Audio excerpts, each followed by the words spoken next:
Hello दोस्तों, नमस्ते। और आप सब, उम्मीद है कि सब अच्छी तरह से होंगे। आज मैं अपने जीवन की एक छोटी किंतु बहुत ही महत्वपूर्ण कहानी सुना रही हूँ। बात उन दिनों की है जब मैं इंटर में थी और मैंने इकोनॉमिक्स सब्जेक्ट ले लिया। अब इकोनॉमिक्स ले लिया, लेकिन क्लास में जाती थी मुझे कुछ भी इकोनॉमिक्स समझ में नहीं आती थी।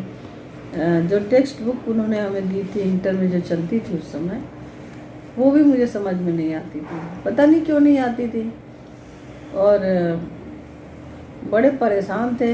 परेशान क्या थे, थोड़ी लापरवाही भी थी। जब समझ में नहीं आती थी तो हमको जो है क्लास में मन नहीं लगता था, तो हम भी थोड़ा अपना मन इधर उधर लगाते थे।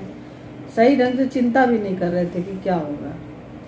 लेकिन जब हाफ ईयरली एग्ज़ाम में मेरे 10 में से 2 नंबर आने लगे तो मुझे बहुत ही चिंता हुई दोस्तों। इतनी चिंता हुई, मैंने कहा लो, इतनी मेहनत से तो इतनी उससे जो है बड़ी मुश्किल से मुझे पढ़ने का मौका मिला है और मेरे नंबर आ रहे हैं 10 में से 2, अब क्या होगा।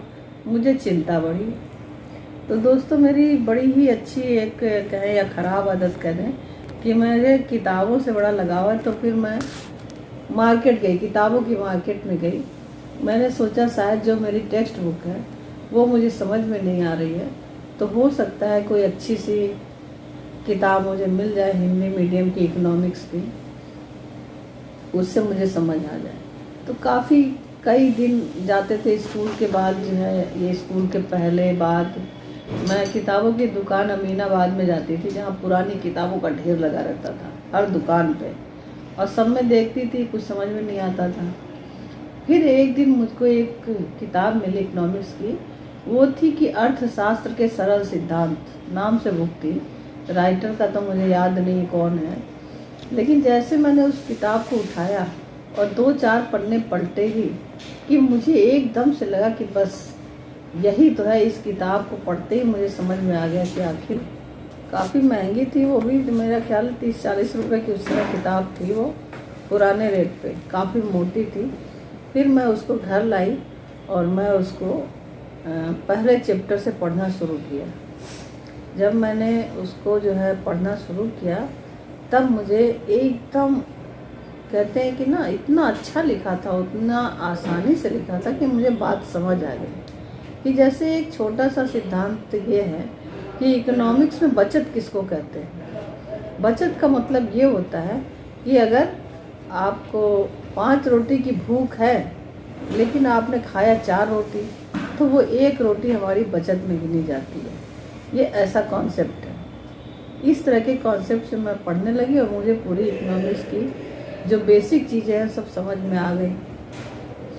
फिर तो उस बुक से मुझे इतनी अच्छी तरह समझ, तो दोस्तों उस किताब से मुझे बहुत अच्छी तरह थ्योरी पोर्शन, यानी कि जो उसका सिद्धांत है वो समझ में आने लगा।